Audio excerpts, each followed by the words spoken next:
Hi friends, welcome back to my channel plant care and tips. और दोस्तों, आज मैं बताने वाली हूँ कि अपराजिता के पौधे को कैसे आप घना और बुशी बना सकते हैं और कैसे उसमें बहुत ज़्यादा फ्लावरिंग पा सकते हैं।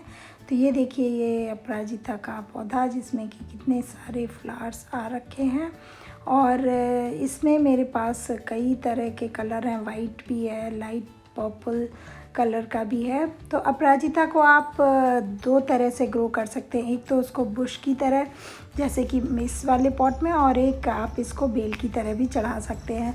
तो किसी भी तरह से आप ग्रो कर रहे हो, उसमें अगर आपको अच्छी फ्लावरिंग पानी है और आप चाहते हैं कि उसमें बहुत ज़्यादा फ्लावर आए, तो आपको उसकी कटिंग करना बहुत ज़रूरी है टिप्स का।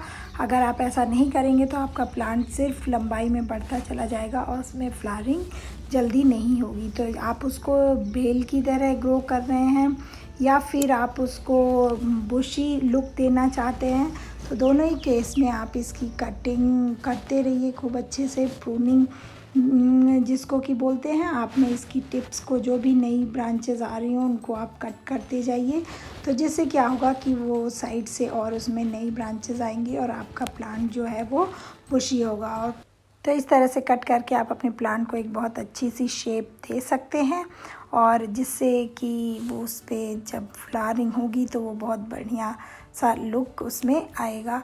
अब चाहे वो आपका बेल वाला प्लांट हो या आपका ये, तो यहाँ मैंने अपने सभी अपराजिता जितने भी हैं मेरे पास, उन सब की कटिंग कर ली है। और एक बार जब आप इनकी खूब अच्छे से कटिंग कर लीजिए, सारी ब्रांचेस को कट कर दीजिए, उसके बाद से अब हम इसमें फर्टिलाइज़र डालेंगे।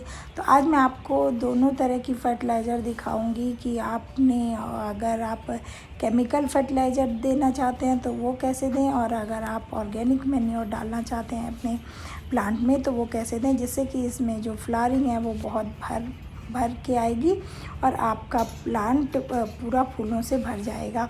तो चलिए देखते हैं कि पहले केमिकल फर्टिलाइज़र हमने कैसे देना है। तो इसमें मैं आज जो यूज़ कर रही हूँ वो है इसमें एप्सम सॉल्ट। एप्सम सॉल्ट याद रखिएगा, ये रॉक सॉल्ट नहीं होता है, ये एप्सम सॉल्ट जो कि मैग्नीशियम सल्फेट होता है।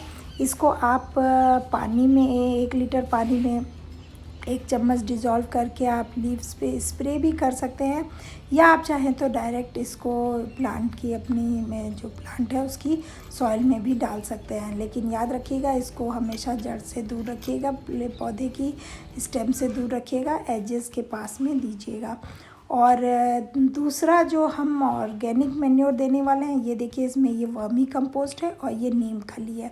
तो इन दोनों को मिला के हम अपने प्लांट में देंगे, तो जिससे क्या होगा कि नीम खली एक बहुत ही अच्छा इंसेक्टिसाइड भी होता है और साथ ही साथ एक ऑर्गेनिक मैन्योर का भी काम करता है, और साथ में वर्मी कंपोस्ट। तो इन दोनों को मिलाकर हम एक साथ देंगे और जिससे कि क्या होगा कि प्लांट आपका किसी भी तरह के इन्फेक्शन से भी बचेगा और साथ ही साथ उसमें जो उसकी ग्रोथ है वो भी बहुत अच्छी होगी और उसमें जो फ्लावरिंग है वो भी उसके साथ में इंड्यूस होगी। तो इस तरह से आपने इस मिक्सचर को ऐसे अपने प्लांट में उसकी सॉइल के ऊपर रख देना है और ऊपर से उसके ऊपर मिट्टी को फैला देना है। तो इस तरह से आप अपने प्लांट में पूरा ये जो भी मैन्योर दे रहे हैं दे दीजिए। और इसके बाद से आपने प्लांट में जब आप दे दीजिए, उसको हल्की सी मिट्टी से कवर कर दीजिए और फिर उसके बाद से आपने इसमें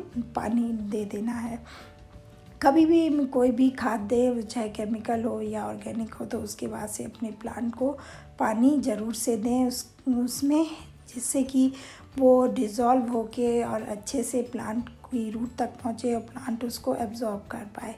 तो इस तरह से आपने जिसमें हमने केमिकल डाला था उसमें भी और ये ऑर्गेनिक मैन्योर दोनों में आपने इसको डाल देना है पानी। और इसके बाद से आपको जो एक और चीज़ करनी है जो बहुत ज़रूरी है, वो है कि अपने प्लांट की पिंचिंग करते रहना है। पिंचिंग से मतलब है कि आपको जो भी उसमें फ्लावर्स, उसके स्पेंट फ्लावर्स हैं, उनको आपने अपने हाथ से धीरे धीरे हटा देना है। अगर आप ऐसा नहीं करेंगे तो आपका प्लांट जो है वो हर बार क्या होगा कि उसको सीड बनाने में उसकी एनर्जी वेस्ट हो जाएगी, और जो उसको फ्लावरिंग में जो एनर्जी लगनी है वो एनर्जी उसकी सीड प्रोड्यूस करने में हो जाएगी, तो आपके प्लांट में फ्लावरिंग कम हो जाएगी। तो इसलिए जो भी फ्लावर आपका स्पेंट हो जाता है उसको ऐसे करके हटा दीजिए, ये बहुत ही ज़रूरी चीज़ है।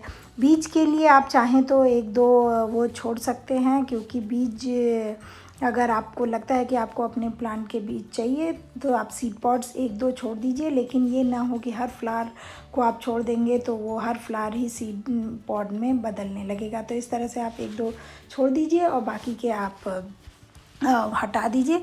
तो ऐसा करने से आपके प्लांट में फिर बहुत अच्छी फ्लावरिंग आएगी। और आप जैसे कि यहाँ देख सकते हैं ये पूरा प्लांट जैसे फ्लावर से भरा है, ऐसे ही आपका भी अपराजिता पूरा घना भी हो जाएगा, और घना होने के साथ साथ उसमें बहुत भर भर के फ्लावरिंग होगी।